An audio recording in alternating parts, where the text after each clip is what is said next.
Slightly off topic today, but finished the MG34 build.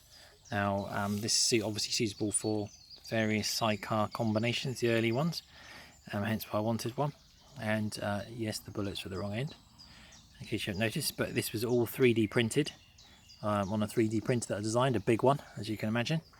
I'm quite pleased with it actually. It weighs about 5 kilos, so it's pretty hefty, it feels pretty solid, and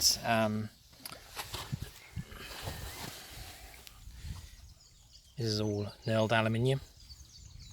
It does actually fire. I've made it electronic, it's programmable. Slightly over the top, I'm sure you can imagine, but like I said, I've made it for the DLT-19, which you might not know what that is. But any Star Wars fan will tell you it's the Star Wars Heavy Blaster.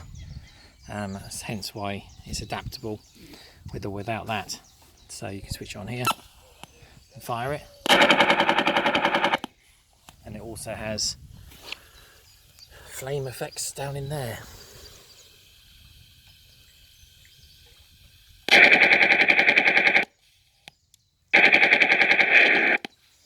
Which are sound driven.